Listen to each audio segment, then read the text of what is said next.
Hello, everyone. This is Rick, and welcome to Astral Club. This is The Possession of Emily Rose. Before we get into it, just want to mention a few things. First up, Patreon.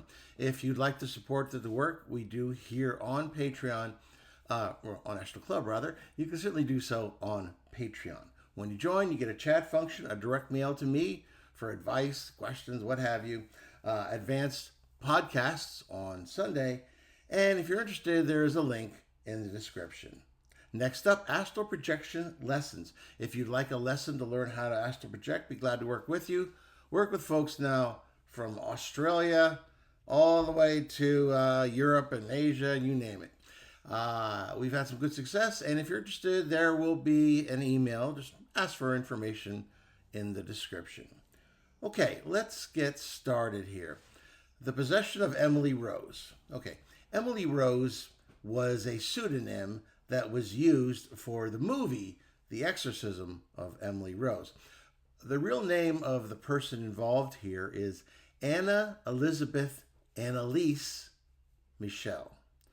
She was born on 21st September 1952, and she died on 1st July 1976. She was a German woman who underwent 67 Catholic exorcism rites during the year before her death. I remember when I first read that, I was incensed. One exorcism, which I assisted at, just drained me, and I was just an assistant. Anyway, she died of malnutrition, from which her parents and the priest who performed the exorcism were convicted of negligent homicide. She was diagnosed with epileptic psychosis, or temporal lobe epilepsy. And that's interesting because when I've read a lot of books, obviously, on astral projection, and whenever scientists start talking about astral projection, they tend to chalk it up to some form of temporal lobe epilepsy, which is bizarre to me. Why all of a sudden people interested in astral projection and begin studying for astral projection suddenly develop a brain problem, a temporal lobe epilepsy. It's bizarre. I think they might be seeing a symptom and thinking it's the disease, quote unquote. Anyway, she also suffered apparently from manic depression, a bipolar disorder, and she had a history of psychiatric treatment that proved ineffective. And I just want to comment here that when you apply to get an exorcism from the Roman Catholic Church, one of the things they do is they put you through a psychiatric examination, because most of the people who contact them have some sort of physical or psychiatric illness that is causing the symptomology that the particular person is complaining about. So that's something they always do first. Now, they weren't involved at this point, though. However, so when she was 16, she experienced seizures and was diagnosed with psychosis caused by temporal lobe epilepsy. Soon thereafter, she was diagnosed with depression and treated by a psychiatric hospital. By the time she was 20, she had become intolerant of various religious objects and began to hear voices. Now, hearing voices can certainly be schizophrenia, although why you're suddenly intolerant of religious objects, I think that's a little bit harder to classify. Her condition apparently worsened despite all the medication they gave her, and she became suicidal, also displaying other symptoms from which she took more medication as well. After taking psychiatric meds for 5 years and it failed to improve her symptoms at all, Michel and her family became convinced that she was possessed by a demon. As a result, her family appealed to the Catholic Church for an exorcism. Now, she was rejected at first. However, 2 priests got permission from the local bishop to perform exorcism in 1975. So something happened in that interim. The priest began performing exorcisms and the family stopped consulting doctors. Michel stopped eating food and died of malnourishment and dehydration after 67 exorcism sessions. Michel's parents and the 2 Catholic priests were found guilty of negligent homicide and were sentenced to 6 months in jail, although it ended up being reduced to 3 years of probation, as well as a fine. So you determine yourself whether that was deserved or not. Now, several religious films are based on her story, including the 2005 film The Exorcism of Emily Rose, which is where the title of this video comes from, the 2006 film Requiem, and the 2011 film Annelise the Exorcist Tapes. If you've ever listened to those things, it's pretty creepy. So if you ever do get your hands on that film, you might want to screen it on some bright summer day and not late at night as the clock tolls midnight. I approached her gently when I went into the astral looking for her. I lowered my vibration until the astral air grew still and quiet, like a chapel after the last candle had been extinguished. She looked peaceful, just sitting under a giant oak tree in an impossibly green meadow. No chains, no shadows clung to her.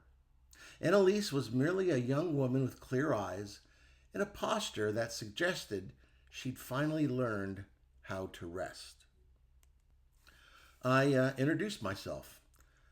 My name's Rick. I'm an astral projector, a professional listener, occasionally sarcastic, but I promise not today. She smiled faintly. I know who you are. You come when people are ready to speak without fear. Well, that felt like permission for an interview for me. Okay, so this is my interview with Anelise Michel. You're often remembered only for the suffering, your possession, the exorcisms, the controversy.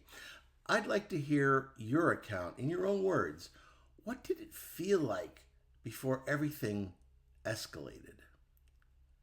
It began quietly, a pressure in my head. Long nights where my thoughts didn't feel like mine. Then the seizures.